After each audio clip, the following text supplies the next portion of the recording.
এখানে যে তো এই আর্থিক খাতে 9 থেকে 10 মাস সংস্কার হয়েছে। সময়ের দিকে যাচ্ছে, এই কিছুই তো প্রস্তুত হলো না, তাহলে আমরা কেন সময় দিব বলেন?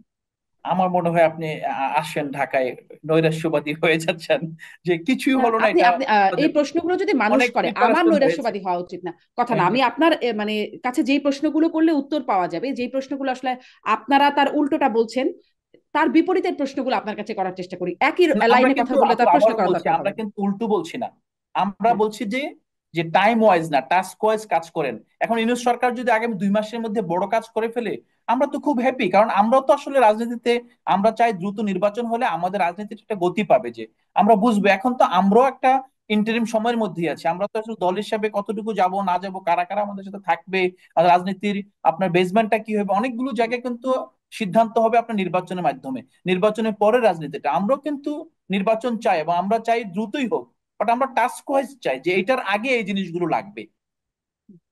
জি জনাব আলাউদ্দিন মোহাম্মদ, একদম শেষ প্রশ্নটা করি, যে এই যে বললেন পদত্যাগ করবেন, একটা অভিমানের কথা, তারপরে বললেন আবার এখন যে উপদেষ্টা পরিষদের বিবৃতি দিয়ে বা প্রধান উপদেষ্টার বিশেষ সহকারীর ফেসবুক পোস্টে যেটা জানলাম যে তিনি পদত্যাগ করবেন না, এইটুকু সময়ে কি হলো? মানে পদত্যাগ করবেন বলে কি হলো, পদত্যাগ করবেন না বলে এখন আসলে কি হলো, পরিবর্তনটা কি হলো সেই সময় থেকে এই সময়, কিছু লাভ হলো?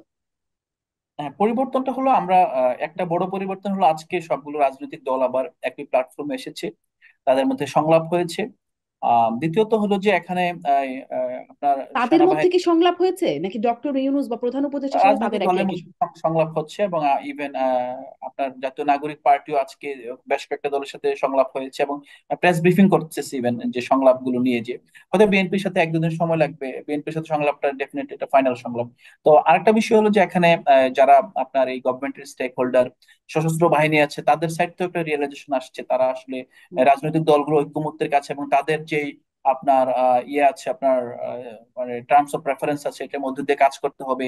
পাশাপাশি এখানে আরো অনেকগুলো পরিবর্তন ঘটেছে, যে পরিবর্তনগুলো আমার মনে হয় এটা আমরা খুব দ্রুত সময় বুঝতে পারবো।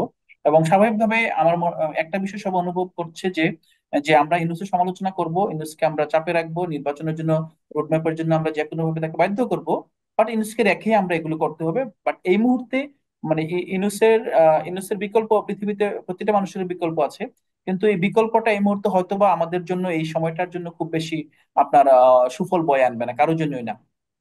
এইটা জি, হয়তো সব উপলব্ধি করেছে।